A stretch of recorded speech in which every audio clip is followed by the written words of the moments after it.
A large part of the demand is going to come from Bangalore and Hyderabad because of the ecosystem and the infrastructure that is there. Hi, Gauri. It's a pleasure to have you here today. Thanks for coming.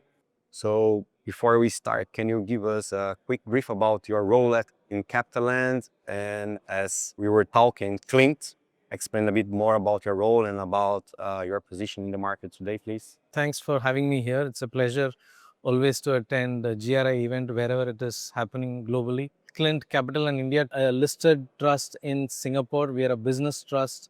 We have been listed since 2007. We have approximately 22 million square feet of assets in our portfolio. CapitaLand India Trust, or Clint, happens to be the first listed vehicle to have India assets globally. So between 2007 and 2018, if you wanted to have access to Indian real estate through a REIT structure, we were the only ones in town. And of course, the REIT regulations came in India subsequently, and you have more REITs coming up. But even today, we are among the most diversified REITs in India or India-based assets. We have diversified across business parks, logistics, warehousing, and data center. If you can tell us one positive story for the India at the moment, of course, we just mentioned the heats, but is there any positive story that stands out from everything? I think India is in a very, at a moment in time is very interesting. Basically because you have this influx of the demographic dividend coming in. The average working age population just about 28, 29, among the lowest in the world.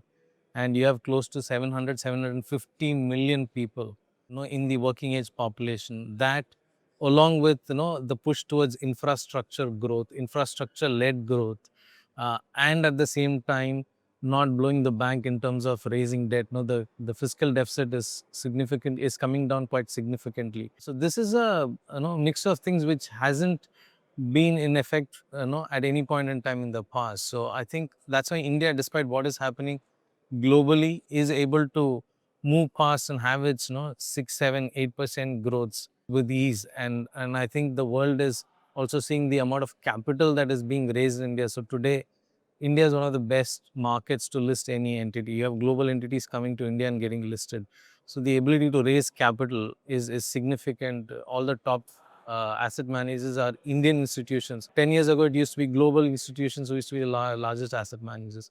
So things are changing, which is, I think, the mix of all of these different dynamics coming together is the most interesting part, if you'd ask me, for India. It's a growth story. It's a story which everybody should participate in. As I was telling you, it's my trip number 15 to India. Yes, in a year and a half. And I say, look, I'm there almost every month, and the cities are itself a construction site. You see buildings, you see roads, you see bridges, you see even bullet trains, everything being built at the same time. Yeah. So the infrastructure shows that the future is coming, and India is the place to be. And talking about challenge, do you foresee any upcoming challenge? I think for India, there are the one challenge is the geopolitics that is happening globally. It does have an impact on India. India, at the end of the day, in terms of its ability to dealing globally has not yet happened. India is still dependent on fuel.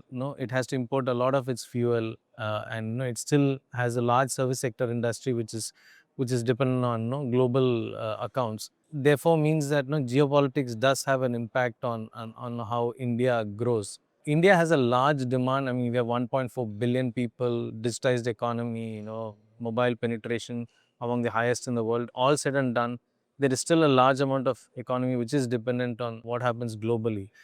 So therefore, I think that is something which India has to be watchful about. How do they manage the equation with the different governments that are there? And India is kind of getting sandwiched between politics that is happening globally. So how do they manage that is going to be a key factor on how quickly or how faster India can go.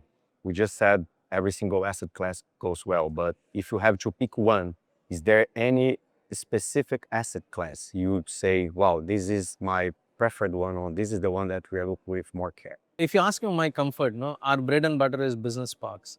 And India is doing exceptionally well. Third year in a row, it could be a record leasing. The highest leasing globally, for the last 3-4 years, we have been the highest leasing market globally. A lot of GCCs are coming, to India. with all the H-1B visa issues and a lot of cost-cutting measures happening globally, you will find more work coming to India, and also the quality of work has significantly improved. So it's not just a offshore destination for voice-based services or some data entry. Today, cutting-edge research happens in India. You have drug discoveries happening here. You have automated vehicles being tested in India. So all of that is something which is picking up. So I would still, the other asset class, of course, is data centers. In a digital economy, data centers are going to be the bulwark around which the whole global economy is going to sort of move on.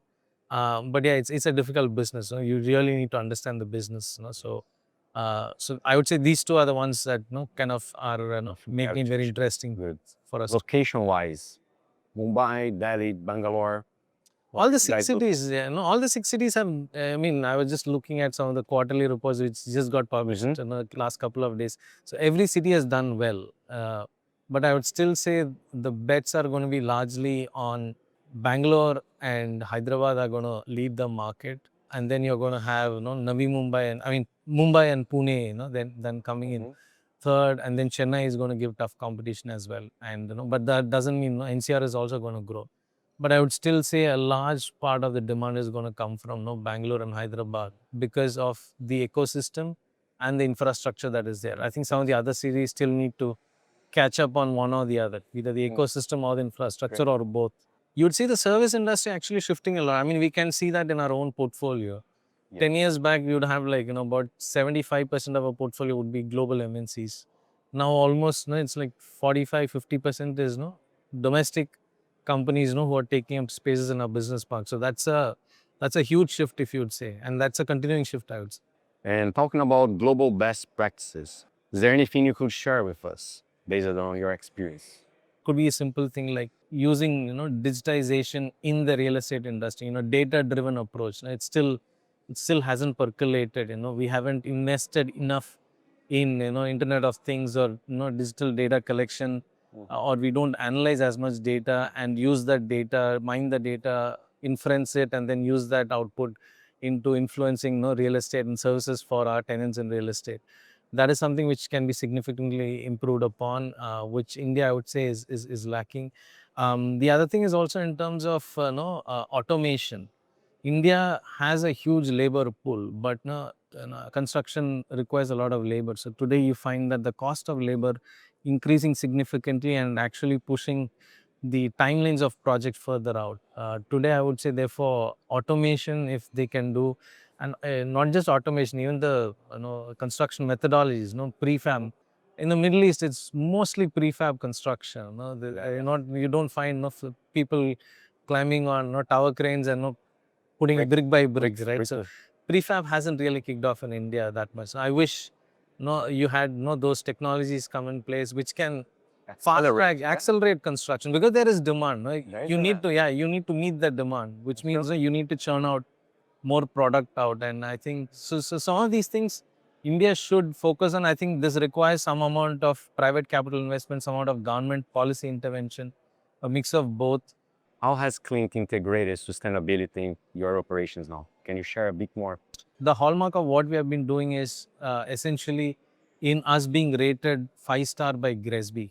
GRESB is a global organization which tracks not just in sustainability but across ESG, across all three. So it's environmental sustainability, social and governance mechanisms. So 5-star means that among, I would say, 2000 plus organizations, we are in the top 20%. So which is like in the top 400 globally, across all global organizations which get rated, which is a huge thing. So that's a testament of the importance we place on ESG